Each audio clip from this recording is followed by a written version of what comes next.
everyone. I'm Professor Nito Mehta from LJ Institute of Technology and Engineering. In today's session, we are going to discuss about subject called automobile system design, in which our today's topic is design of clutch system. Now, let's talk about clutch. What is clutch? Clutch is an assembly which regulates the speed of our automobile. Basically, clutch is the component which can be mainly used in automobile system rather than any other machine system. So mostly there are two types of clutch, but first of all, let's discuss about how clutch works. So compared to braking system, clutch regulates the speed or a power of our vehicle rather than braking speed or a power of our vehicle. So clutch is a more of a regulating element rather than a stopping or a braking element. So here our issue with the clutch is whether the clutch is essential as assembly or not. Clutch is not that essential when it comes to automobile which has automatic transmission system or CVT that doesn't require any kind of clutch because they have continuous transmission or they don't have any stepped transmission. So this kind of clutch are mainly used when we have the step transmission or stepped speed of a transmission system. So mainly our focus is to design our transmission system which can have facilitate us to have smooth driving as well as smooth running of our power and speed. So design of clutch is mainly towards to design or to make our transmission smooth. So we have different types of clutch. Here we have introduction about clutch. What is clutch? The clutch is a machine member used to connect driving and driven shaft so that driving shaft may be started or stopped at wheel without stopping a without stopping a driving shaft. So this disengage our driving and driven shaft. So there are mainly this motion is transmitted or generated by the help of friction or any other arrangement which can make us or facilitate us to have engagement and disengagement easily. Clear? So ultimately its function is not to just to regulate or not just to provide a smooth ride but as well as to provide a connection between our driving and driven line, because when it's in connection it should transmit sufficient amount of torque or you can say power, because if it is having relative motion with driving and driven shaft it can lose its own efficiency. So our main criteria is to have that sufficient engagement to transmit power in terms of friction. So ultimately, our design criteria here is not while a disengagement, but our design criteria for this braking is while it is in engagement condition. Clear? So our main focus is on engagement rather than disengagement. Clear? So while designing our clutch system, we will consider this clutch system is in engaged position rather than disengaged position. Clear? So our major focus will be on our disengagement position rather than engaged position. Clear? Sorry, rather than engaged position rather than disengaged position. Clear? So we will going to design. There are two types of clutch we are going to design. One is multi-plate, single plate, or you can say mainly a plate clutch, and another is centrifugal clutch. Here we have I have shown a diagram which you can see a different type of jaw clutch and spiral jaw clutch, but they are mean they doesn't use they don't apply or you we can't use it for our automobile which where we have to transfer higher power and higher torque. This kind of clutch are mainly used in lightweight machine assembly or manufacturing assembly. So our clutch will transmitting more power and torque. So for designing this clutch, we have two theories. One is constant pressure theory or uniform pressure theory and uniform wear theory. We have gone through that criteria called creep. Here creep also said, so when we are dealing with creep we have to design our clutch for a two theory, one for constant pressure or uniform pressure and uniform wear theory.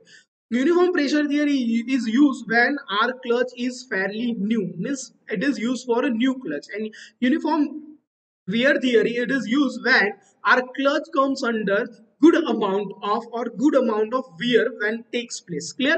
So we have two theories when it comes to plate clutch.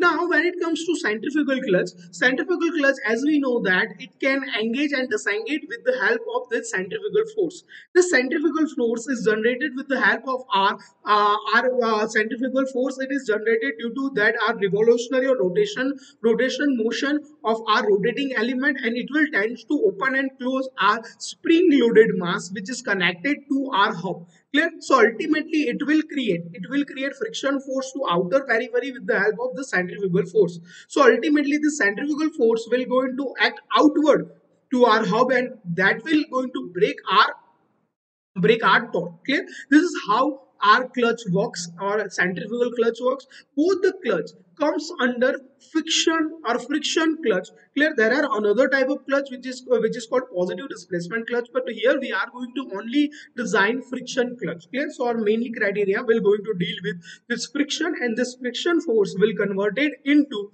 our torque, which is required torque to transmit our power to the clutch while it is in an engaged position rather than disengaged position. Clear? Here you can see a clutch or a single plate or a plate clutch arrangement where it is connected to flywheel with the help of the spring loaded valve which is going through our spline, or you can say axis, which is thrust or which is connected with the thrust bearing. Here hub which is connected to our this clutch plate, which has both the side with covered with this friction material, and one side it is for a pressure plate, and another side it is for a our flywheel. So when we are applying this force, it will disengage, or we are applying our lever, it will disengage our clutch from our main hub assembly. Clear? When it is in engaged position, it will try to transmit the power to our driving line. So clear? So ultimately our major criteria to design this clutch is to transmit power rather than to disengage, to make it in disengaged position. Clear? I hope you understand this point. Now let's design, or how which are the different design criteria for our clutch. Clear? So the suitable material for forming the contact surface should be selected. So first of all, our major criteria to select our suitable material which can always make our clutch in contact or without giving any kind of a relative motion. If it is having relative motion, here it will slip and it will loses its efficiency. And another side, if it is having more load, or you can say more pressure on your plate, it will directly pressurize, or it will directly create load on your engine. So it should have sufficient amount of pressure which can transmit a true efficiency or true power. Clear? Second thing, the moving parts of the clutch should have weight in order to minimize this inertia force. As we can see here, it will have that rotational or revolutionary motion, so it should have minimum amount of inertia compared to their parts. So our criteria while designing this clutch is should have minimum amount of inertia. Clear? Third point, clear. So when you are using the high speed application, it should have minimum amount of inertia. Third point, the clutch should not require any external force to make that contact, or to have that contact with the frictional surface. So while we are designing this clutch, we should always consider this, that it should have always that sufficient amount of pressure which it cannot get into, or we don't have to apply any external force or any external material. Clear? The provision for taking up wear of the contact surface must be provided. Clear? Because as we know that as the time goes, it will comes under wear condition, as well as environment, as well as working condition also takes this wear pattern for our clutch. So ultimately we also consider wear for this. Here it should have provision for friction or facilitating or repair. We can easily dismantle, or mount this clutch by changing our plates. Clear? So it should have good amount of facilitator to change this criteria. Then the clutch should have a provision for carrying away the heat. So major, because we know that when it comes to friction, clear, it will generate heat towards our machine component. So it should have sufficient amount of facilitation to remove that excessive heat from our clutch assembly. clear. And the clutch surface, ultimately the projected part of the clutch should be covered by the guard, or the projected part. Due to this inertia as well as due to this rotational moment, it should sufficient amount of coverage over our clutch system. I hope you understand these points very well. In this particular session, we have discussed about different types of clutch here which we are going to design. Then we have discussed about what are the different requirements we are using or we are going to imply when we are designing our clutch. I hope you understand each and every point very well. Clear? Clear. So if you have any doubt regarding to this, you can directly ask me or contact me. For this particular session, I have taken reference for motion design by RS Kurmi. Thank you so much. So we are ending our session here. Thank you.